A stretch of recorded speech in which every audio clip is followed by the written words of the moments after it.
കെട്ടുകൾ മൂന്നു കെട്ടി കട്ടീരിൽ നില്ലയുമേറ്റി കൂട്ടി ചോമലതിലേറ്റി കോട്ടത്തിൽ നിലവിലെ പൊട്ടി ഒരു ദിനമുള്ളൊരു യാത്ര ഒരു മടക്കമില്ലാത്ത യാത്ര സ്വന്തക്കാരെല്ലാം എവിടെ ബന്ധുക്കളുണ്ടോ കൂടെ കെട്ടുകൾ മൂന്നു കെട്ടി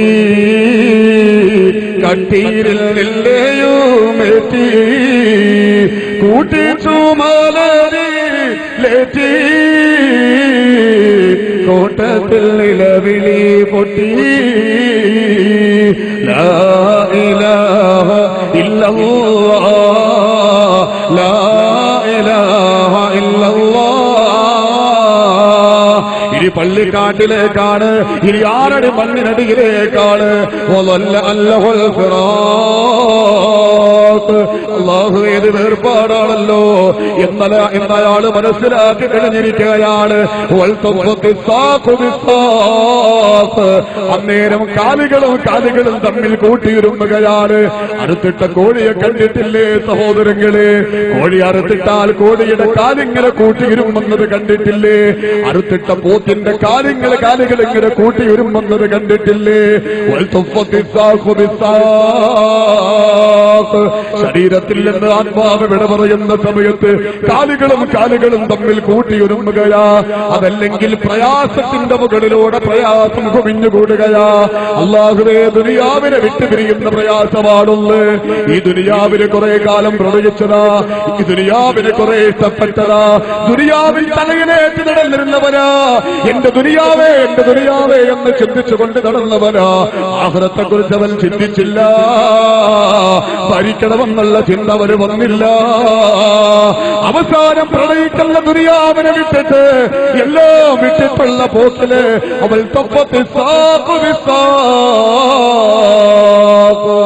പ്രയാസത്തിന്റെ മുകളിലൂടെ പ്രയാസം കുമിഞ്ഞുകൂടും.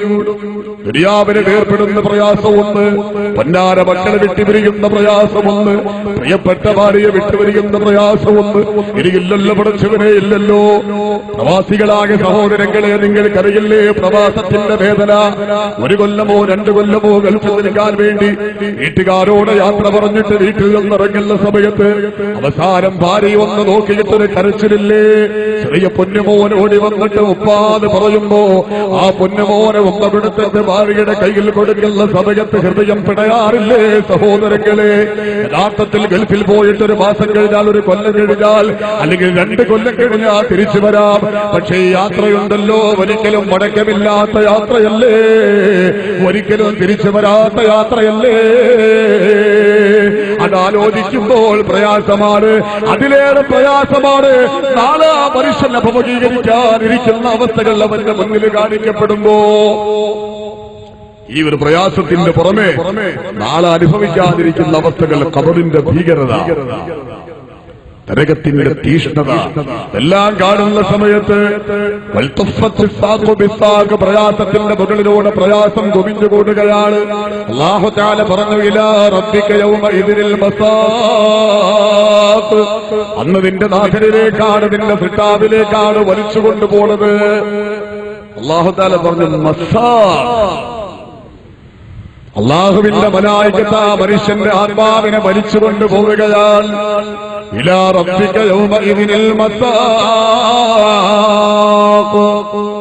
വൽതഫത്തി സാഖു ബിസാഖ് ഇലാ റബ്ബിക യൗമഇദിനിൽ മസാഖ്. പ്രിയപ്പെട്ട സഹോദരങ്ങളെ, അല്ലാഹുവിന്റെ ഖുർആൻ എത്ര കൃത്യമായിട്ടും മനോഹരമായിട്ട് അനാവരണം ചെയ്യുന്നു.